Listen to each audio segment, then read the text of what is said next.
Sakura. Under the sakura. You can share screen, share the whole screen.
Not very small.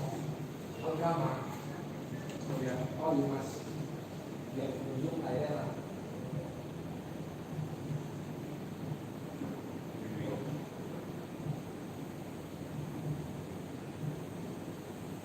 How come the one here down there, bottom? Bottom is face mask. No, on the screen, This one. This one is his face. His face. Suppose you turn on his camera so cannot see. No, his camera is not on.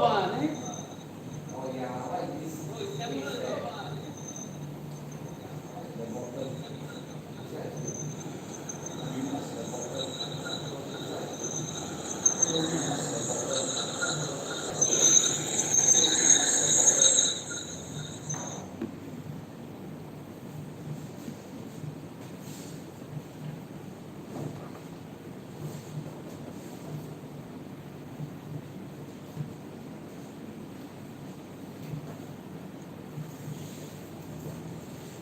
Suddenly, so many people watching. Suddenly 20, now drop to 15. They don't know what is that. Why? Come and see. Ready?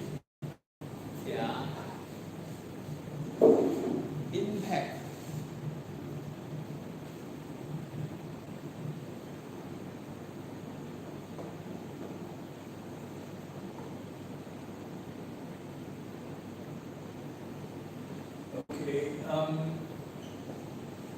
Okay, thank you everybody who is physically here and also those that are online. So the title of my topic today is the impact of the digital economy, digital technologies and digital lifestyle on health. Is it good or bad? So just to visually represent the topic, you can see that we know that through digital technology and economy, we have better access to health, the health tracking and prevention. We have social media that affords us stronger connection and support. And also, there's a lot of innovation, especially in the medical area. But the concerns are we are becoming more sedentary and we are losing sleep. And of course, you'll be tired. And there's a lot of mental stress and anxiety and loneliness that comes from the information that we are receiving. And of course, lifestyle, there's increasing risk of obesity, chronic heart disease, age-related conditions. So today we want to explore this topic. Yeah. So to start with, we'll look at the positive impact, the negative impact, and the evidence.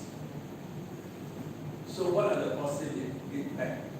We have better access to healthcare, there's telemedicine, you can see a doctor online, and there are a lot of health apps that can track your heart rate, your sleep, apps like Bishan, and Apple Health. And because of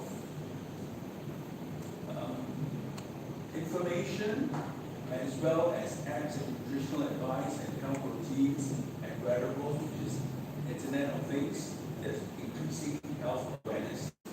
And also there are online support for people who need mental health support and also connect with communities. So all these are the positive. Now what's the negative impact? Where does the problem start? The sedentary lifestyle, you move so much, people get increasing weight, and because we're looking at the screen so often, we would have what we call digital eye strain. And because we're very hunched on the desk, there's a lot of tension that builds up in the neck. And because of browsing at the wrong time, and because of the light from the computer, the blue light, it affects your melatonin and also affects your sleep. And because of information, comparison through social media, there's a lot of anxiety, depression, if someone does better than you. And it is also addictive, it becomes overused. So the question is, whatever I'm saying, what's the evidence? How much are we using our digital devices? It is seen that there's an average of 3 hours and 46 minutes per day globally, and many people exceed 5 hours daily, especially for younger users. Now, when it comes to harmful,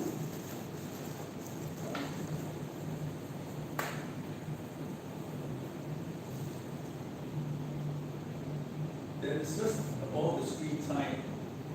It is advised that we keep below 2 hours, so to improve stress management, sleep, and depression. Right? A lot of people use beyond 5 hours will have higher risk of affecting their health, and are using more than 4 hours a day, and they have higher anxiety, higher depression, behavioral problems. And this is one of the most consistent findings. Okay? So the finding is, what's the good balance is between 1 to 3 hours would be the best outcome, and high use beyond 5 hours would be negative. Now, in terms of physical health, 65% of people experience digital eye strain, and sedentary use is linked to obesity, neck pain, reduced activity, and this is widespread, not rare. Okay, and so this is still a repetition of what I said just now. The next question is the connection between obesity, digital technology, and the sedentary lifestyle. Is there a proven link? At the individual level, high internet use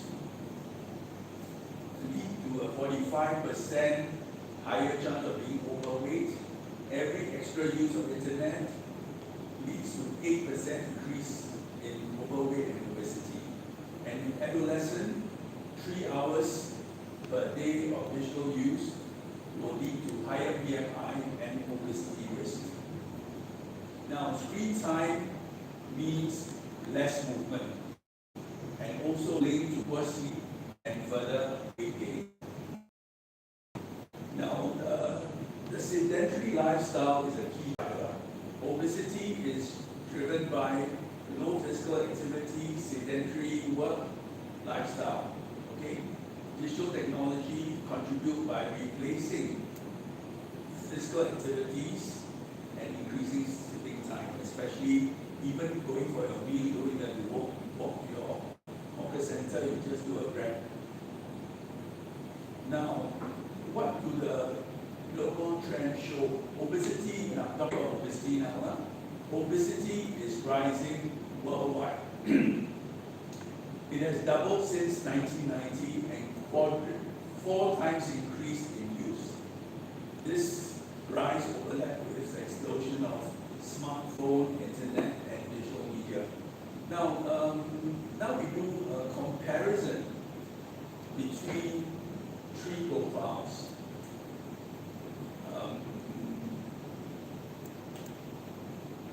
And this profile is within the economy that use a lot of high technology. There seem to be two groups. There's one group that's high technology and high obesity, like in America, in England, and in another country, in the Western country, where they have very sedentary jobs, very high screen time, and very car-centric lifestyle. They mentioned that Singapore, high-tech, Japan, and Korea has low obesity. On this point, we tend to differ a little bit. However, I look at we people here, all low obesity. Obesity here, all low except Anna. Okay. Okay. If you need a very simple if you need a very simple gauge of whether your piece is very simple, you take the circumference of your tummy, which is the widest area of your body, and you divide this by your height. If the circumference of your tummy is more than 50% of your height, you are at risk because that measures abdominal fat. What is it, BMI? People use BMI, but BMI, some people make strong bones. Yeah. So this is probably more reliable. So low tech and low obesity will be in countries, third world countries, limited internet, physical labor. It is found that low level of obesity. Less food. Okay, we are going on a bit more detail now. I would see within countries, USA, UK, and the Gulf countries, sedentary lifestyle, high screen time, strong link to increasing phone and all that. Okay, that was the summary. Then in places like Japan, South Korea, Singapore, there's high digital adoption, but I believe the government has especially designed our MRT in such a way that as you commute to work or wherever you want to go, you have to walk a certain distance. Okay? BMW. Huh? BMW. Bus, MRT, and walk. Okay. But if you look carefully, there's another group of people, disabled people who are scooters. The next time you see them come by, look at their tummy. Okay, so that's the danger. Now, I would like to, okay, rural Asia, okay, yeah, very understandably so. Now, the next thing I want to do is compare different age groups. Those below 12, those in their teens, the adults, and the elderly people. So this is a graph that kind of group this in a summary. So I'll just read it to you. You can't see it. I'll also give you a larger. Okay. So for for children 0 to 12, there's a rapidly increasing use of technology, and they are the most vulnerable group. High anxiety, ADHD, vision problem, sleep problem, brain development issue, because the highest negative impact is because the brain of the child is still developing. Yeah. And for teenagers, they are the highest user, between 13 to 18, and they have, it's a strongly negative effect. Increased depression, anxiety, obesity, and habits that form at this age will go into adulthood and will persist for life. Okay, for adults, there's kind of a mixed result here. It's sedentary, it's negative. If you are intentional, so the outcome is very mixed here. Elderly are still not so IT savvy. So therefore, the usage cannot be so high. But the moment they get used to it, it will start to become like the adults and the teenagers.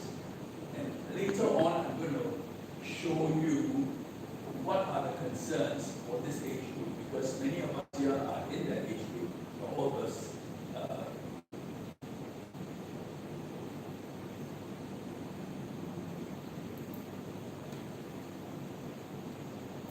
Okay, another summary. Children rising fast, mostly negative. Teenagers highest, strongly negative. Adult high and mixed.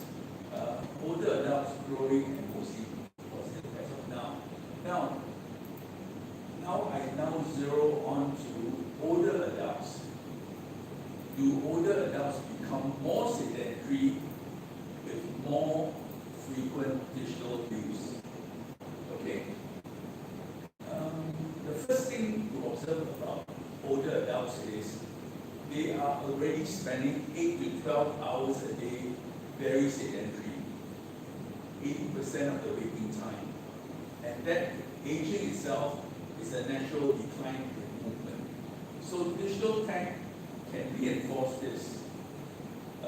Watching TV, tablet browsing, these will prolong your sitting activities.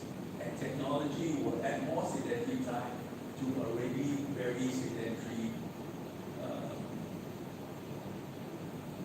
And there is,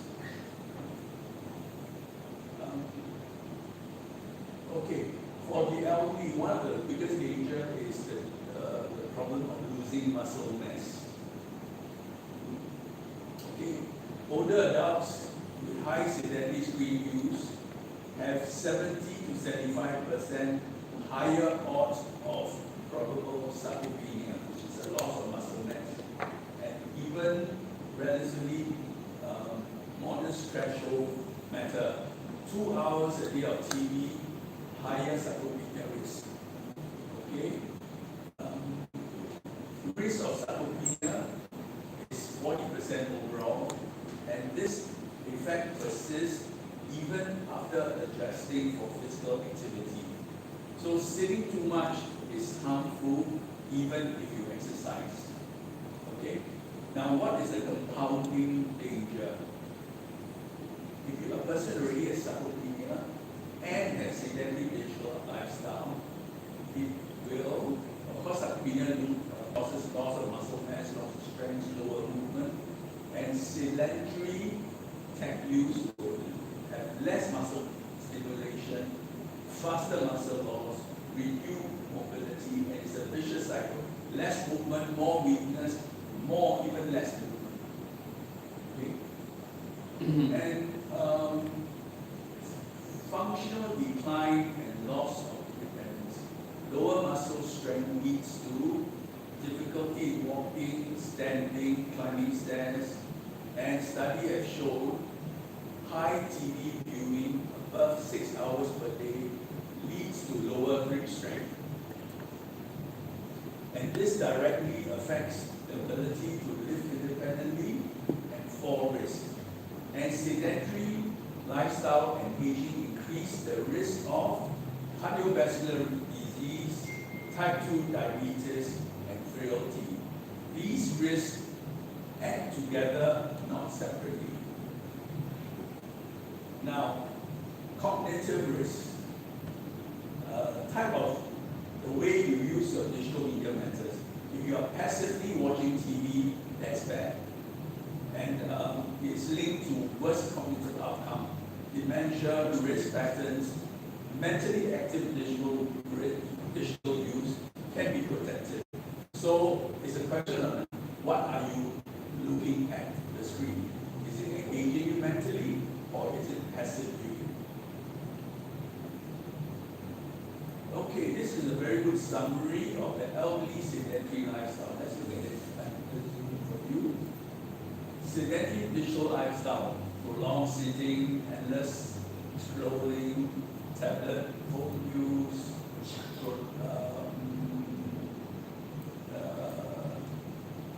leads to sarcopenia, reduced strength, slower movement, severe outcome, more frail, loss of independence, higher disease risk, progressive weakness, mobility, chronic disease, chronic decline, more frailty. Okay?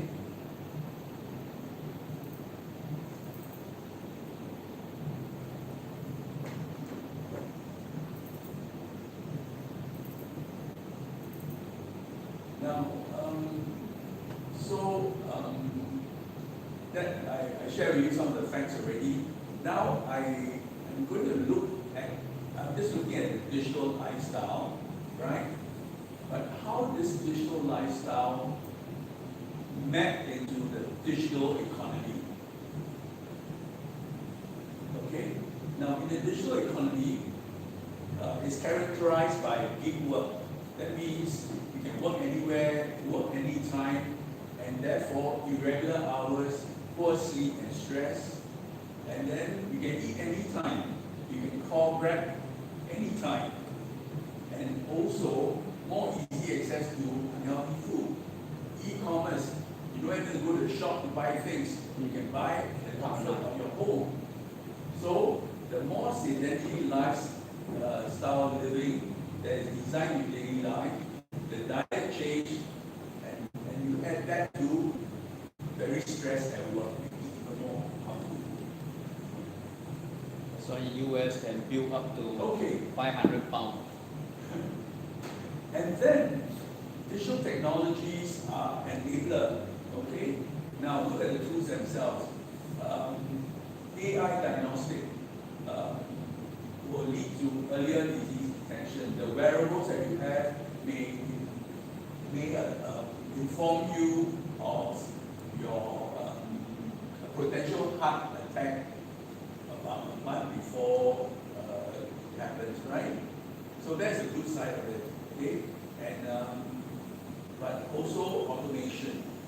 So you have better health access, but you got less daily movement. So this is plus and minus, okay? Now, screen times, social media, sleep disruption, mental health. This is all part of the economy. And so I think what is actually here before us is we are confronted with making choices and how we invest our time or how we balance the investment of our time. Now, just now I spoke about direct correlation between your screen time and obesity, but with a convenient economy, even if you do not have increased screen time, you might be sedentary also because you don't go to the shop, you don't do the various errands, you don't even do the necessary walk that you normally used to do, right? So that already also contributes to obesity and, for example, a lot of people who actually drive, they drive to their condo, walk up the lift, go to their room, they don't even make the walk from the public transport home. We ended up counting many times. That adds up.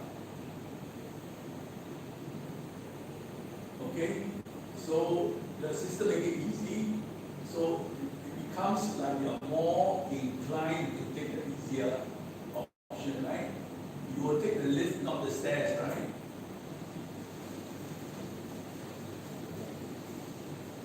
Okay, so the whole thing is self-reinforcing. It's an ecosystem that's built up with the economy, the technology, the lifestyle, and it affects health outcome. So, so you can see in this picture visually, again with summarizing, e-commerce, digital finance, platform-driven business model, digital lifestyle, connected on-demand, convenience, screen-based, less active, always on, AI, mobile, IoT, cloud, wearable, big data platform, and how it impacts your health. If you choose to get feedback and you choose to respond to wearable, to stand up when you should, and to get the prompt and go for the regular walk, you should be healthy. But the question is, how many of us follow that? Very good. Thinking. Now,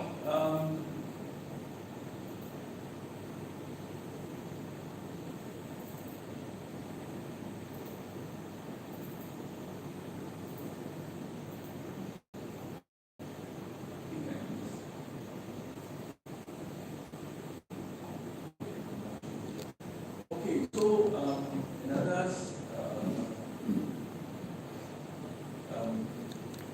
work, food, social, and healthcare. So in the area of work now, you can do remote work, digital collaboration, always on.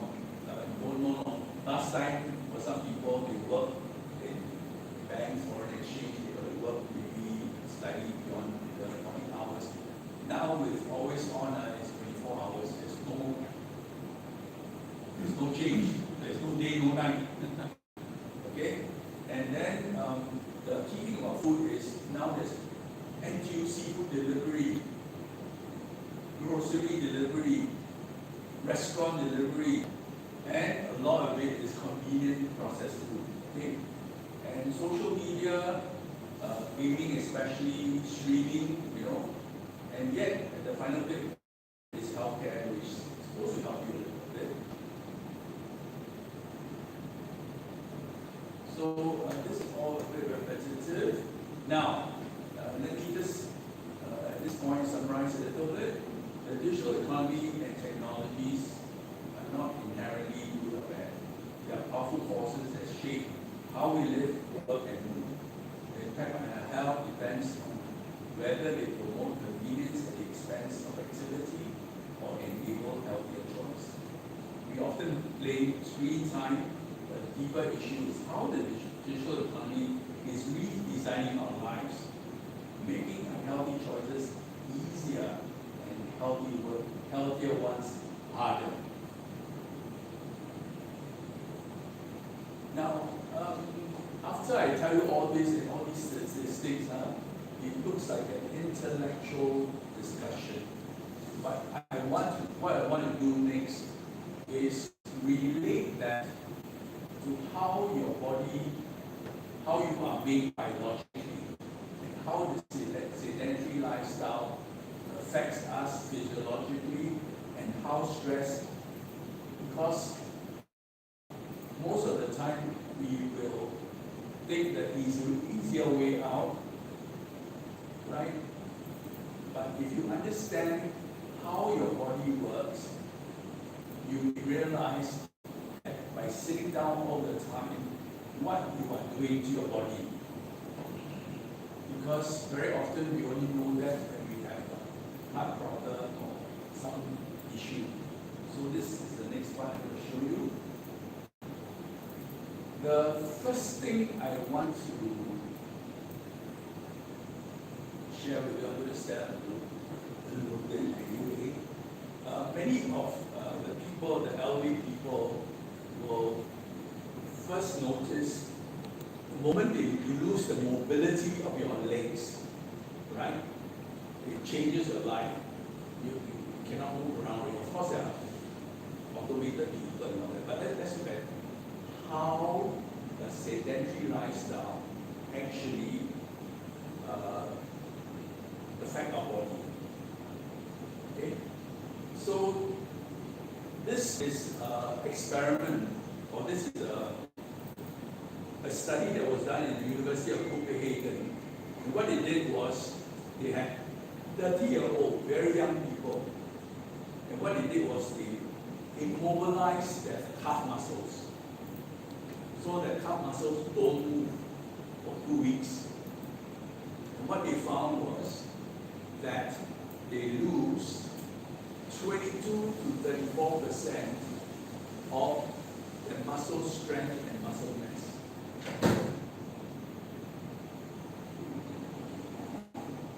Just 2 weeks. Yeah. And we can. So if you can remember during circuit breaker and you have to stay at home for 1 month in the house, and when you go out of your house and you start to walk, even when you walk, right, do you find that you have difficulty walking? In Singapore, no. For me, I got no circuit breaker because I work in essential field, so I still continue work. Okay. So this experiment is very interesting because now the loss of muscle strength may seem a little bit. So what?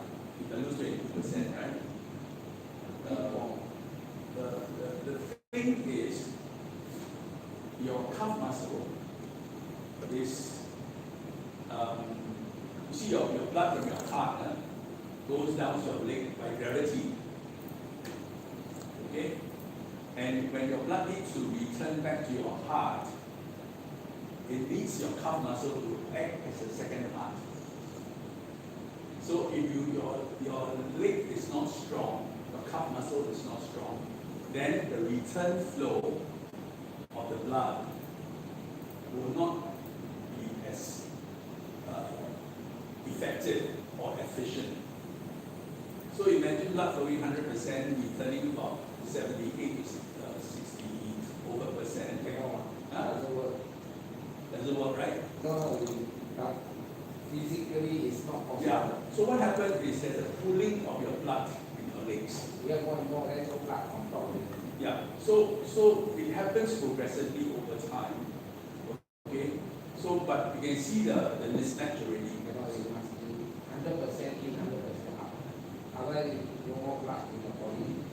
Okay. But what I'm actually showing is this differential loss in blood flow leads to people having swollen legs, legs that are darkened. All these are symptoms of poor blood flow. Thrombosis. And DVT, deep vein thrombosis. It doesn't take place overnight. It doesn't necessarily happen, but it's just one pathway. And when you sit on the computer, sedentary, you remember the word sedentary, it was repeated many times. But what I'm driving home is this sedentary means that, just imagine you are sitting down now, your leg is bent, okay, your hip is bent, 90 degrees. You take a straw, you bend it 90 degrees, the blood flow here and blood flow here is slow, okay? And then you lose muscle strength. All this combined together will lead to people having issues with their ability to function. And you're right in saying that the pooling of the blood, what happens is when the blood pools together, they start to bind the cell. That means the blood starts to clot together. Okay?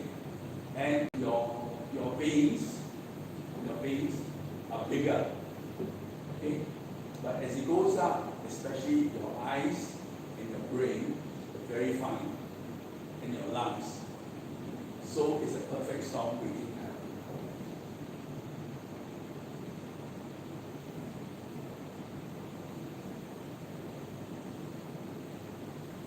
So this picture, let's look at this picture. I just drew it for you.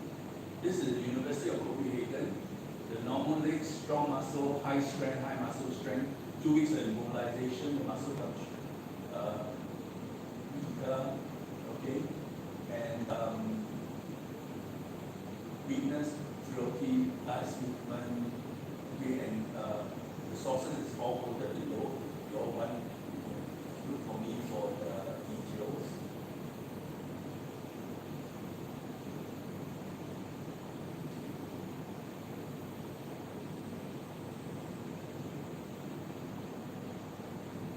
So this is another explanation of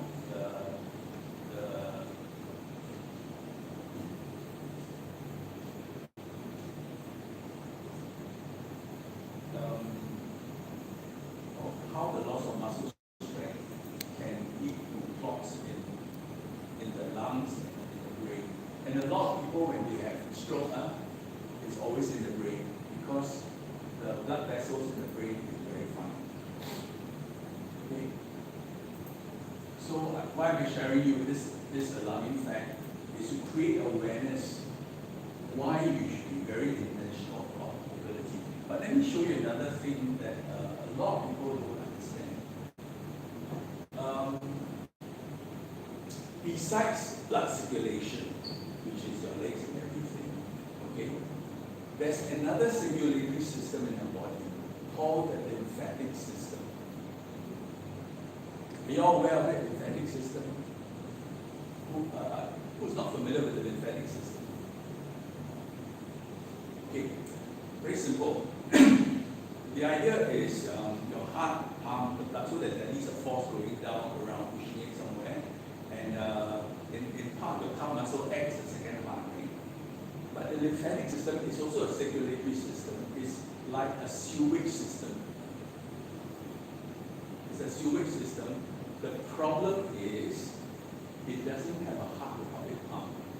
It solely rely on movement.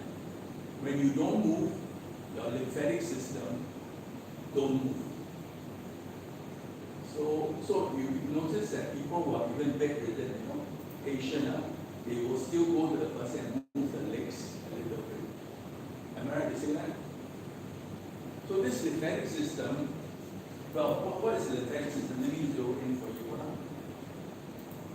The lymphatic system works together with your circulatory system, and any excessive fluid waste will go into the lymphatic system, and it is clean and balanced, then it's returned back to the blood.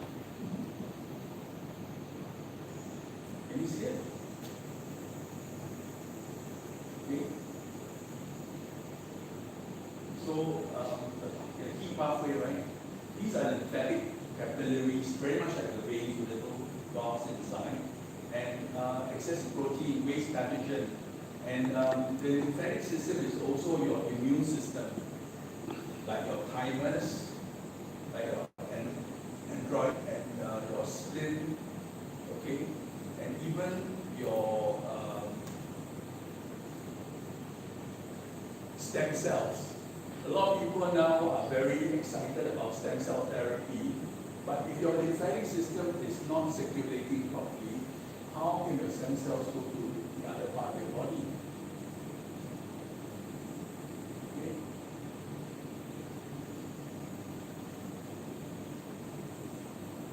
The role of the lymphatic system is number one, immune defense, fluid balance, waste removal, fat absorption, transport and surveillance, to carry the immune cell, the hormones, and all these other things. So lymphatic system is very critical, and yet when you don't move, when you are sedentary, the lymphatic system is not working well. So a lot of people go for massage, right? Actually, the massage helps to drain the lymphatic system. Okay. That's why people feel relief after they go for a massage. Okay.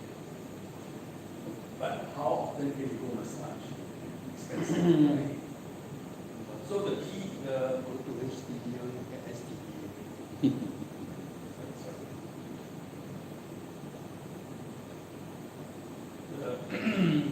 The key organs, the thymus is your bone marrow, the key structure. So the thymus is where you have your T cells and your immune function. The bone marrow is where you have your stem cells as well, the adult stem cells. So your lymphatic system is very important. So when you don't move and you don't have enough movement, that part of your body is compromised. Okay.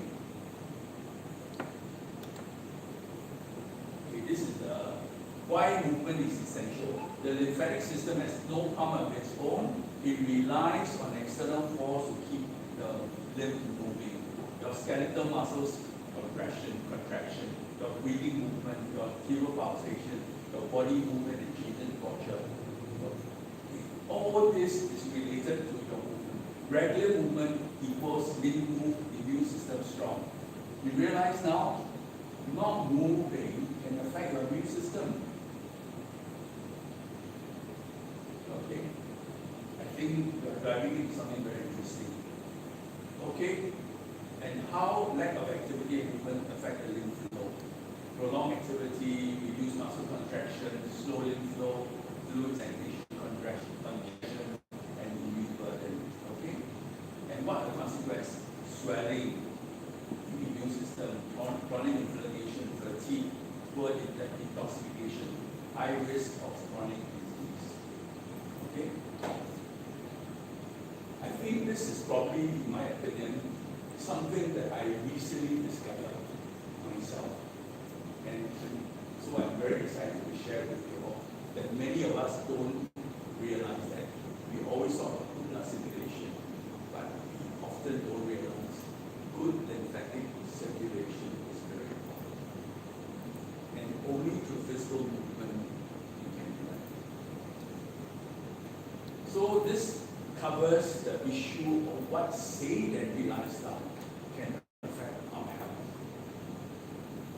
And therefore, I believe knowing this, you will be more intentional. So, for example, you're sitting for an hour, the app will tell you stand up. Just stand up for 5 minutes. This movement will actually help with the circulation. It's not big things. Just stand up, remembering to stand up every hour. That's why the watch, Apple Watch, reminds us to do that. Okay. Now, the next topic is we talk about mental health. Okay. But actually, I put it more simply: stress. Okay. This digital economy, because things are moving very fast. You read about AI, that one in 5 years, nobody, 90% of the people will be part of what kind of very extreme statements. And increasingly, a lot of the AI experts are of the view that many of our jobs are at risk of being replaced. Okay? For at least maybe someone that she's more pretty, she's got more friends and all that, that kind of stress will affect them.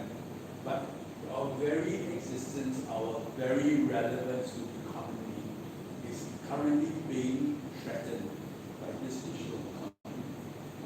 And so,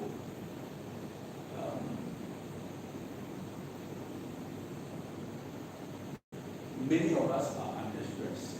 The stress can come in different forms, like you got to pay for your rent, right? Cover your overheads, like in Jim running his farm, right? Or lightning strike, there's so many things that happen, and things is happening faster and faster. The speed of change is creating the stress. But let me give you a very simple mental picture of what that stress looks like.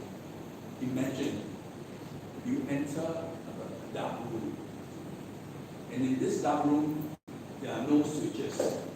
There's no on-off switch. Okay? But what happens is the moment your mind think of something stressful or you receive a news that's stressful, they turn on the switch, the lights in the room all light up. That thought turn on the lights, and the light represents stress. And the light is on. Now you want to sleep, but you don't want to turn on the switch. That is what stress is. Can you imagine a lot of people are going to bed with all the lights on in the head? Let me show you why so. And the first stage is when the threat is perceived.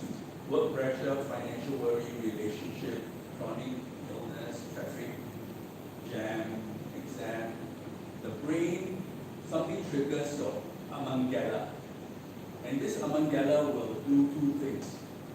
Short-term stress, it will trigger your adrenaline to activate. We call it the sympathetic adrenal medullary system. Okay? So a lot of adrenaline goes. But chronic stress will affect the hormonal system. It will actually cause your body to the HPA axis, hypothalamus, pituitary adrenal cortex, to release cortisol, which is the stress hormone. Okay? And days over days and months. Okay? Now, okay, let me again explain to you in very layman what the stress response does to us. The best example I can think of is when you imagine you're a caveman. So what's actually happening is biologically, we are designed and made to be a caveman. Our biology is still from caveman age, and technology has gone ahead. But every time when we threatened, we are cavemen. Okay? So when a caveman encounters, it's always someone is going to attack him and he's going to defend himself. So his muscles become very tense. Okay? So he's all geared to fight or flight. Okay? And so there's all muscular tension. The body also knows that he might be injured. So because he might be injured, the body prepares itself to, in case he gets cut or injured, the blood clots easier. Okay? And when you have a cut, you have germs going in, right? So the body also starts itself to inflame, to slow down the traveling of the germs. So it's called inflammation. There's inflammation, there's blood clotting, so your heart is beating very fast, your muscles are all constricted, okay? And the body also decides you need energy to fight. You don't need energy to digest it. You have no time to eat. So people who are under stress usually have problem breaking down the food. Even if they eat, they feel still hungry. They cannot break down the food. It should be, they don't feel hungry. No, They don't eat, they can't eat. They can't eat. And And they eat normal food, they don't feel satisfied because the digestive system is not working. But when they eat sugar, they get satisfied because you don't need to work, you don't need to digest to absorb your sugar. Sugar goes right to the bloodstream. So people who are under stress tend to start to move towards sugary food rather than healthy food. So this whole biology of stress explains a lot of things. So I go to the technical part of it. Okay. So the brain will, the fight or flight response, the brain is alert, the long-term memory can be shut down, the focus of the vision is narrowed down, the breathing is faster, the immune system is suppressed actually, the digestive system slows down, nutrients won't get absorbed so fast, a lot of stress hormone release, a lot of glucose, a lot of fat, a lot of muscle tension, okay? Okay, it's all here, right? You can see it, right? Okay. Now, the problem with stress is if every day your light is on, you cannot switch off the light, you know. It will affect your heart, cardiovascular, hypertension, coronary heart disease, stroke, heart failure, atherosclerosis. Of course, if your mind is not rest, you cannot sleep. And very interestingly, obesity, metabolic disease. Okay? So you're already sedentary, but you're under stress, you will add weight to you, and you have abdominal fat. Okay, and because you can't digest the food, you will have gastrointestinal problems, reproductive issues, immune problems, and your muscles will develop tension headache and various things. So these two things are the key things that I think I'm stressing you a little bit, or telling you all these very stressful things. So I give you a little remedy.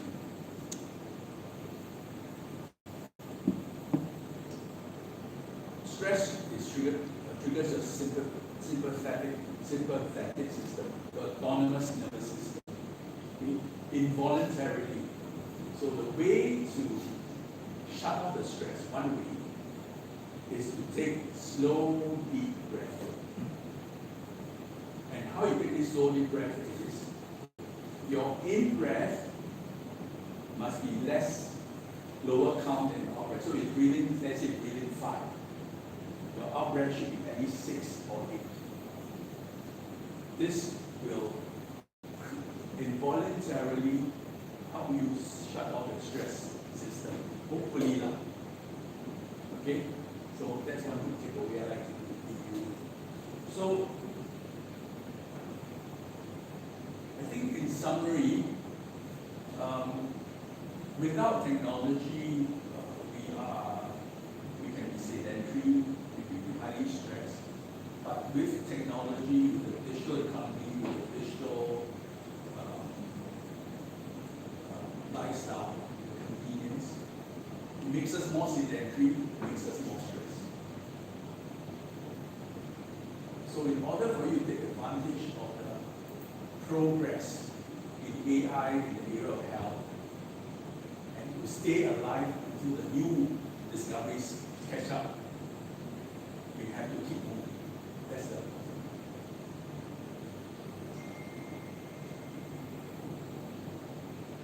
I think that's my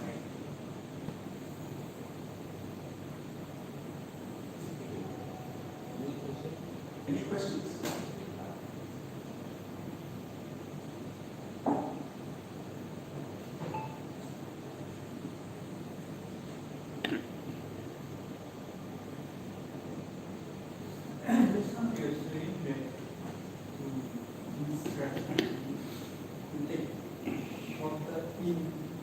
That means when you breathe, let's say count. 1, 2, 3, 4, 5. Go out. 1, 2, 3, 4, 5, 6, 7, 8. This will I thought that inhalation is more important because you get more oxygen to circulation the principle is this guy from Harvard. The very simple principle that we can apply at home is out breath, not let it come. That's the principle. Yeah. Of course, when you breathe 5 times, you can erase deep breath, deep breathing, so you breathe a diaphragm. But your out breath is still important.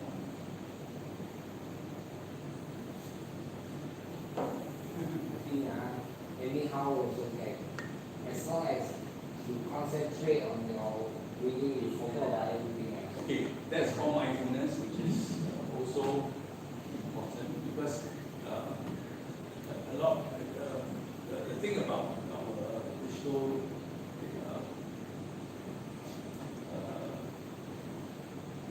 digital technology is they say that young people nowadays only have 1 minute attention span. Everything has been said and done in 1 minute. 2 minutes. They spend hours on the computer. No, but the thing is, on the TikTok, they see only 1 minute screen, but they see the next one 1 minute, next one 1 minute. So they stay on for hours. So this is called ADHD. Attention deficit behavior. don't need technology. Last time people also sit, play mahjong for hours, right? Yeah. Or the scholar read books under candlelight for hours. Yeah. Those same, everybody also sit around. Yeah. So today, I want to bring this understanding to as many people that can within this Zoom session to realize the importance of not sitting continuously, like standing up every 1 hour. In fact, a lot of people don't understand that you get an Apple Watch, you must stand up now. Okay? You never understand why. And also you never understand why they make those tables in office with where you can adjust the height. The reason is very simple. You sit down for a while, you elevate the height, so you stand up working. Then up and down again. So by standing up and down, you continue your work, but you actually have movement. Yeah. So movement is very important. And that's the takeaway. Yes. I have a friend, okay, sitting there working for 7 hours straight, without standing, without go to the toilet, without go to lunch, no. 7 hours. And after that, you know what happened? Relax. DBT. 7 hours only relax. Yeah. So easy to find. Yeah. So you are confirming what is answer. So DBT. yeah, DBT. And it can happen at any age. So he actually coma in could take about 3 days, no? Like, No. Still hospital. No. Recovered. Recovered. Yeah. Okay. Let me Take explain. aeroplane, a lot of people die. Yeah. How this thing, I'm just repeating myself again. The cells you realize you don't exercise, you don't move, the muscle is weak, the calf muscle is weak. So the pumping is not so good. Okay. So like Beijing calculate what cannot be what 100% and up 70%, there's a shortfall. Then more, like 100 in. So it's actually less power, So what happened is the pressure car, build up. all the car all slow down around your legs. Then they so close to each other, the blood cells start to form, bind itself. Yeah. And this binding is strong bond. Yeah. This strong bond. After that, shake, escape. Because the vein is bigger now. So it flow. But you must remember, you know the river, calm, no, not the river, but some places it's so, all everything got stuck there, right? That's exactly what's happening. All our veins around our lungs, our eyes, and our brain, very fine blood vessels. So I have a friend who had a situation with the heart, we call AFib, means the heart beat so fast, forget how to beat. So the blood stays in the chamber of the heart longer than it should. The doctor very concerned, blood thinness. Any part of the body is stationary, there's a danger of blood forming. Stress itself will also form blood clots. Because the body is trying to prepare you in the event that you are injured. Then your blood vessel. Otherwise you lose a lot of blood, right? So there are many mechanisms that cause blood clot. The third one they call blood clot is sleeping. And the fourth one is you don't drink enough. So I give you the complete, almost complete, that all these are the various things that can contribute. There are many factors, but sedentary lifestyle is one of them. So if you do all four, you smoke, you don't drink water, you are sedentary, then even high problem. See, everything is stress. You eat food, your food contain chemical that your body don't need, you got to get rid of it. It's a stress. You everything even if you take aeroplane you sit too long, the backside pain already No, if you're sitting on a plane, right, they say you should just move your calf muscles. or if your backside pain, you just stand up for a short while. Okay, let me show. 1 minute can really you can sit back. I think I explained to you so I don't go. So when you sit, right, your hip area, your knee area is 90 degrees. So this bend means your blood circulation is slow. So just stand up. Okay, 1 minute, okay already. And of course, today I share with you all the contributing factors. But myself, because I'm a wellness consultant, so I have a much deeper understanding of why blood circulation is so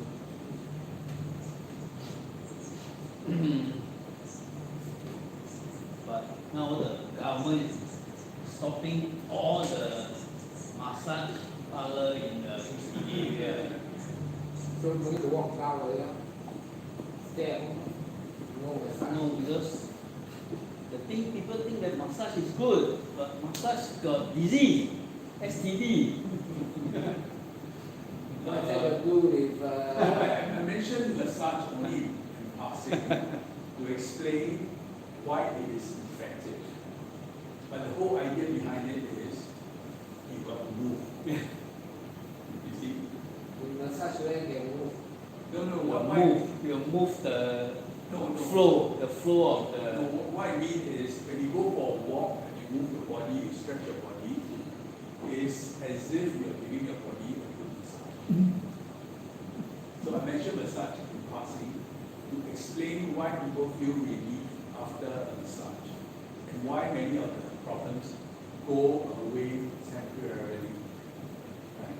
But if you have a lifestyle of constant movement, stretching and all that, I think you're better off than someone who is not. And then, so I believe the last segment of my presentation gives you the awareness and the seriousness in which this sedentary lifestyle is negatively affecting our very health. Right? And by taking consistent disciplined action over time, it is not like I do it 1 week and the next 3 weeks I don't do anything. Not so effective. It has to be intentional, daily kind of thing. Yeah. So the wearables are very helpful to remind you to stand, to remind you to go for your walk, to keep track of how you're doing last week versus this week and the next week. You don't have to be the best. You just have to move. All these things got cascading problems. You know, in US, the ambulance, okay, that respond to all this rescue, okay, they found that they have hard time to push the trolley onto the ambulance cart because too heavy. So they use crane. They use a winch up because too heavy. All these people are obese, are so heavy. So sedentary adds to obesity, stress adds to obesity, obesity leads to type 2 diabetes. So they're all interconnected. To overcome this, I'll use some practical advice. You can start by not doing anything drastic, but to keep your eating window within the 6-hour period to 8-hour period. Eat less. Eat less. No, eat less and eat within the time frame. Example, you eat at 12, okay? Your last meal, latest 8. So the practice 168 they got it. That's called intermittent fasting. 168. They say 16 hour fasting, then you only eat for 8 hours. Yeah. In 8 hours, the stomach explode already. No, 8 hour window, not eat all 4 hours. That means you can eat one meal at 12, maybe another meal at 5 or 6. It's fine. And we don't go into what you eat, just when you eat first.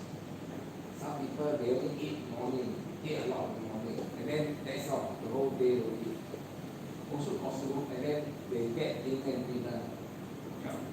So why I mention this is because you're obese, right? Just by varying your eating time can help you lose some of the weight. So you don't need to exercise. No, you still have to exercise, but when you, give an example. You eat less calorie, then you have to waste effort burning the extra calories. Example, you're carrying around your huge body, you're carrying a backpack with you. Even you want to exercise, after you do the first day, you already flat out already. So the first thing is change your eating habit and then slowly increase your activity. As long as you're going in the right direction, that's the most important thing. And the most important thing, and my objective today, is to give you the awareness that you have a lymphatic system, that the stress is hitting you beyond you. And you can do something about it. There is a mention about eating not up to 100%, right? 70 or 80%. How to know what, how many percent You're you eat? feeling of hunger. How to know you Now, eat, you see when what? you practice that, Sorry? when you When you How to measure 100% is you yeah, measure that means you calories. will still eat until you're still less full, like you know, it's still not enough. actually, I also share with you one more thing. A lot of our food in our local context, like we call everything, like, is essentially carbohydrates. So you cut down on that, I think you already will be progressively reduce. So I'm not saying completely, you still have a carbohydrate, but just cutting them out. And you want, any of you diabetic here? And for pressure, Everything. okay, Don't have. all very healthy.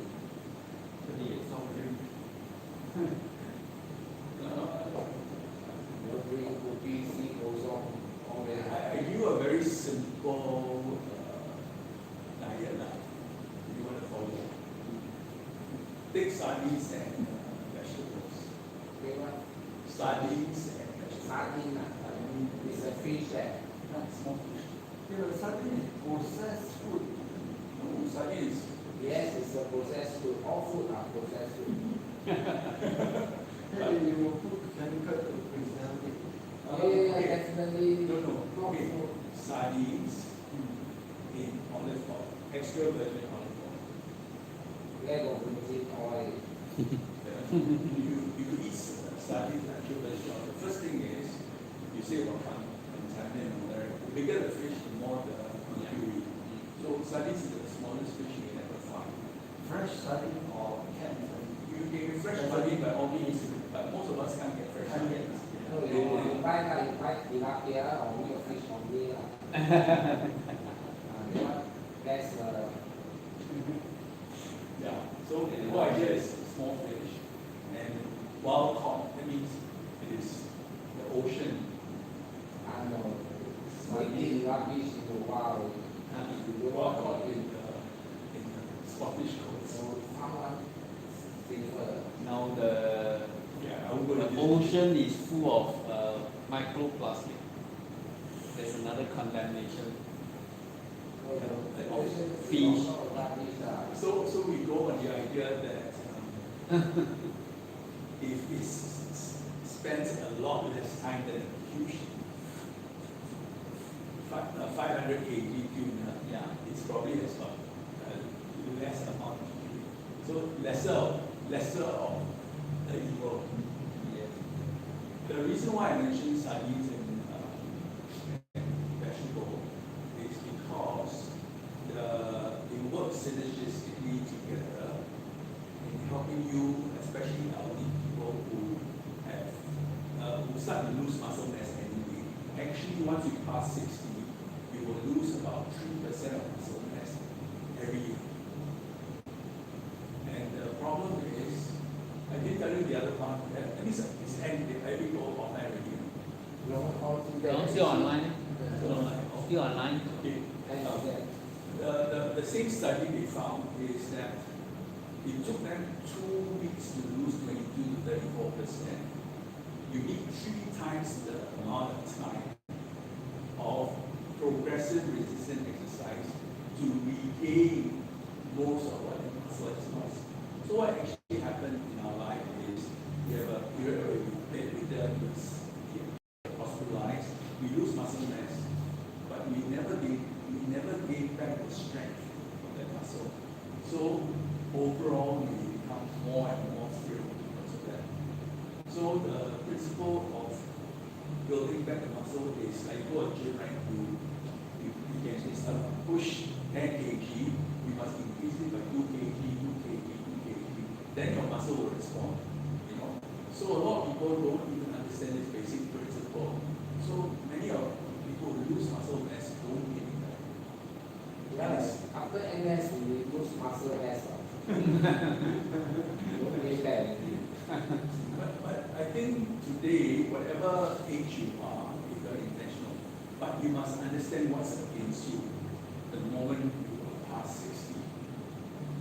When you're past 60, it's harder for your body to build back the muscle because there's a lot of inflammatory agent. You know, that means if you want to build a muscle mass, you must be able to get rid of the oxidants. So you need to have antioxidant, okay, to reduce the inflammation. So this combination of sardines and What kind of veggie? broccoli is good. Broccoli. Broccoli, You don't green leafy vegetables. don't always promote sardine. You promote real fish and tilapia. My farm. I reserve my comment. You develop a marketing strategy. Why you know you start farming sardines? Cannot be farmed. They are migratory. It's very cheap. Actually, sardine is seasonal. It's migratory. They just catch them and they pass by. So you see in order to build muscle, you must have progressive resistant exercise. And as you exercise, you must have the proper protein intake. Then you build your muscle. So you see, health is actually intentional. That's what I mean. It doesn't happenstance or just by chance. It has to be intentional. You don't just build muscle mass, you have to build the bone mass. Bone mass is impact exercise, like boxing, kicking, jumping. 70. As long as there's movement, you do not need to be high impact. Impact you can build bone mass. Your movement only build muscle. Maybe Less you bone use, less effective. you can use trampoline, no? No.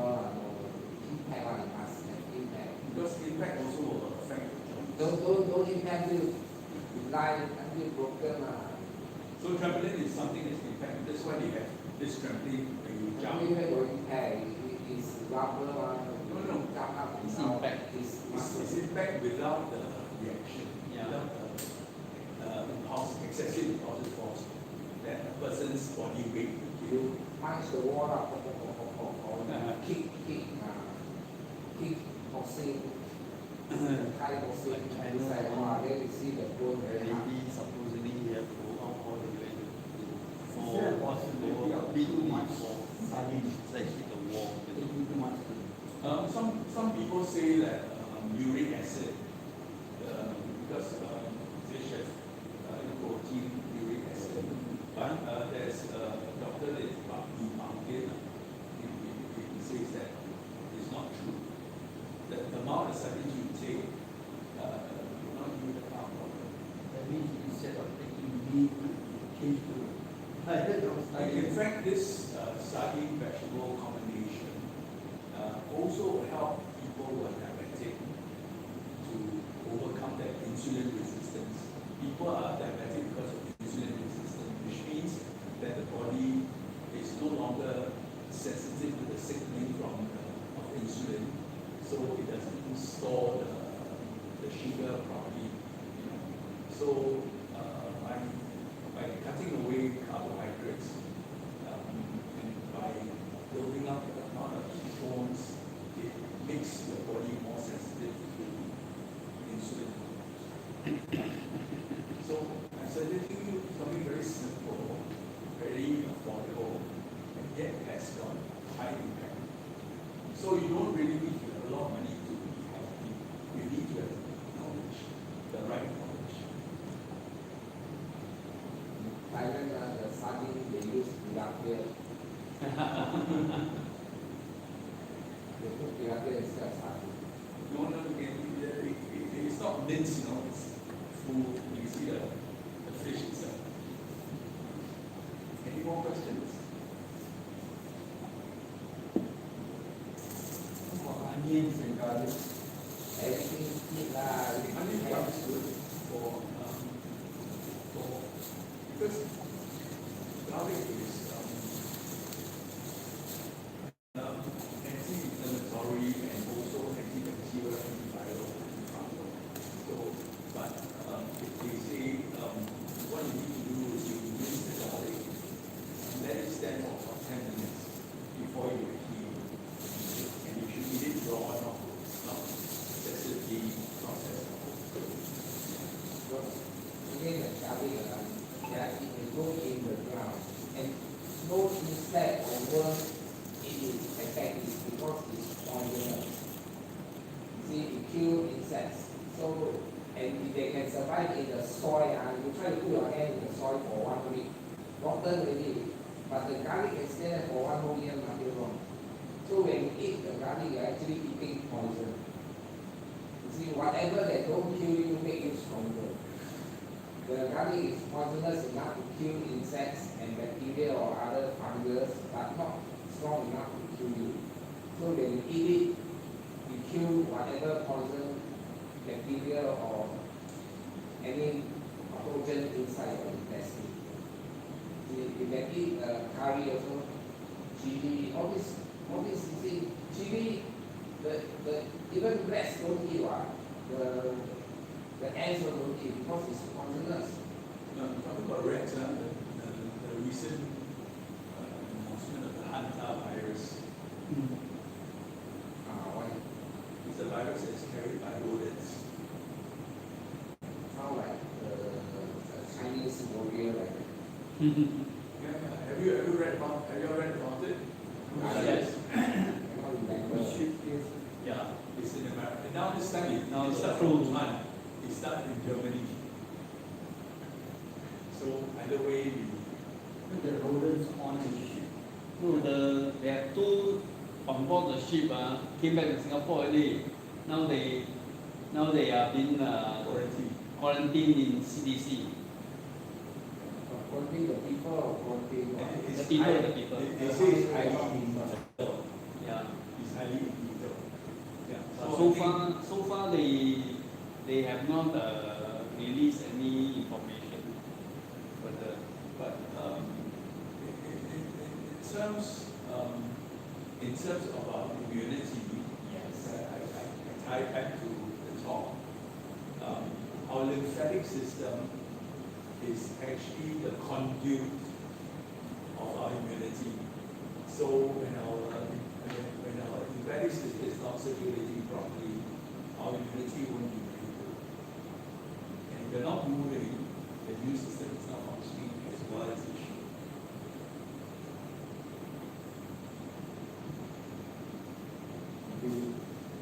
I find nothing to move, you can come to my farm to work.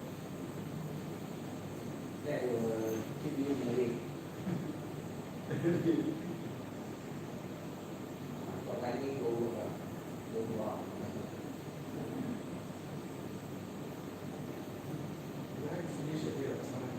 No, it's okay. You can finish and you can then you go and eat off not at the coffee shop.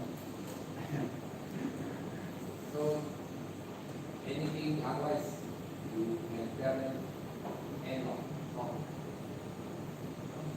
Well, if anyone who's on Zoom or here wants to reach me, contact me through WhatsApp. My contact is 84828752.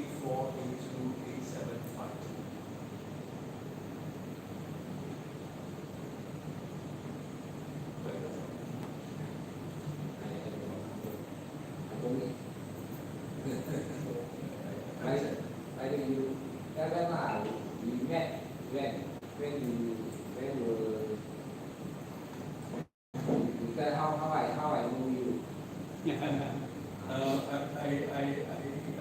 We met in France. You see? No. France because friendship remain and never can end. Oh, the report have came out already, both negative. The two guys that came back, they left the crew earlier, they fly back to Singapore. So it's been tracked. So now they tested negative, they say. They keeping him for Only quarantine 2 person. When you say your awareness consulting, what do you do actually? Give talks? Actually, I'm focused in two areas. One area is to help people restore back good blood circulation and help them overcome their digestion issues. Because these two areas are the ones that will create our problems. And actually, even without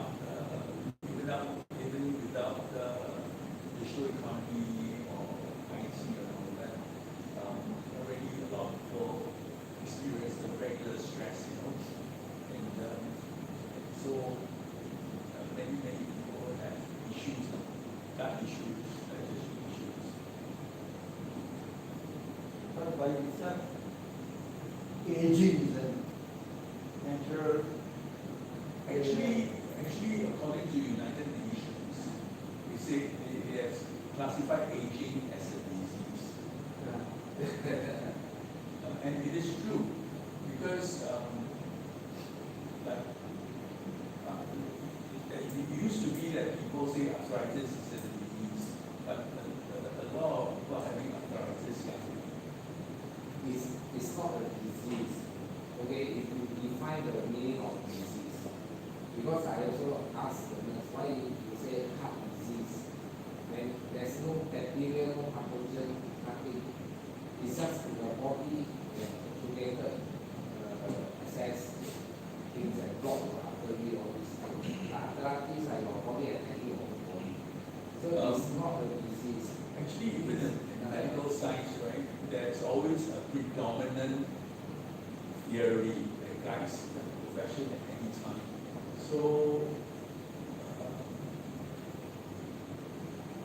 aging is not a disease, but in medical term, everything that causes you to problem can classify as a disease. actually, The definition is for example,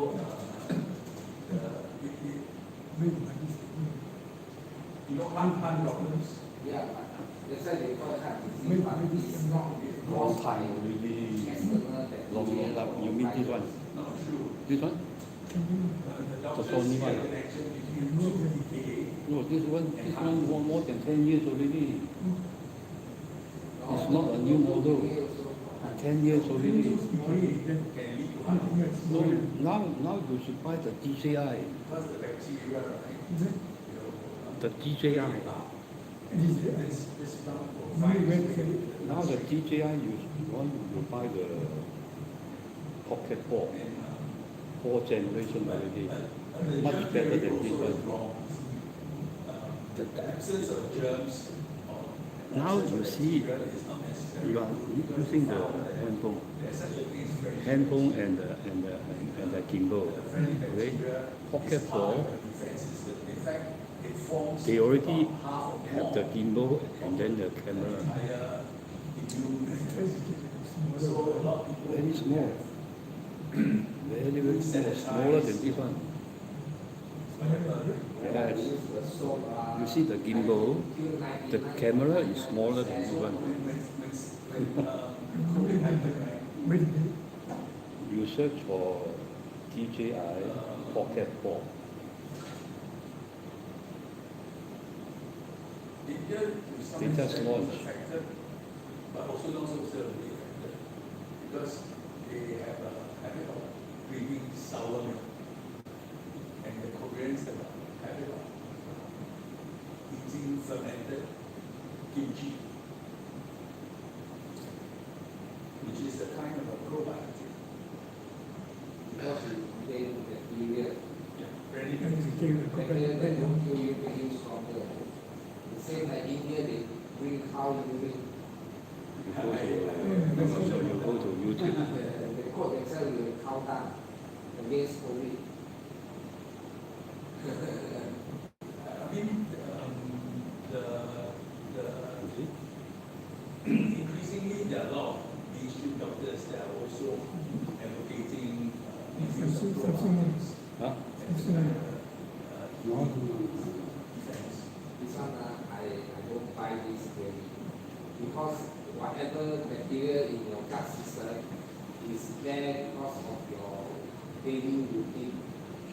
If you eat bread, lunch, dinner, your inside is different from someone who eats curry, ale, whatever.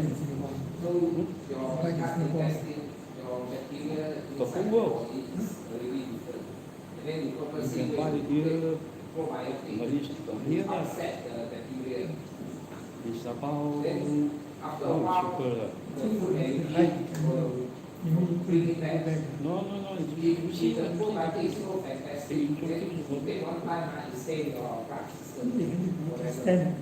The thing is, you keep taking this, those probiotic cannot survive. The gimbal is smaller. Which means that they are not suitable for you. You just watch lah. Because of the food. A lot of people introduce this is a hot water. Every day you eat curry, your gut, the bacteria inside your gut is different. I guess the important is the diversity. Yeah, it is okay if you don't fall sick, you remain healthy by eating curry every day. Yes. But what you eat and what people in another country eat are different. So the gut bacteria and your gut are different. Dr. Ho said a good talk. You ask the audience, Dr. Ho. Dr. Ho said a good talk from you. Dr. Ho said a talk. But you don't come? Huh? You don't join? Yeah, he did tell inside the Zoom.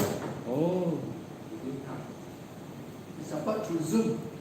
Not through Zoom. But to support in person one. You want to ask the Zoom any question? You do for any support. Okay, since I'm unable to today,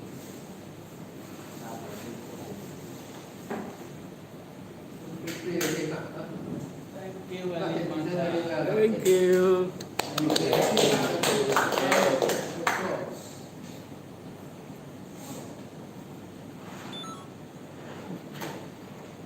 Thank you.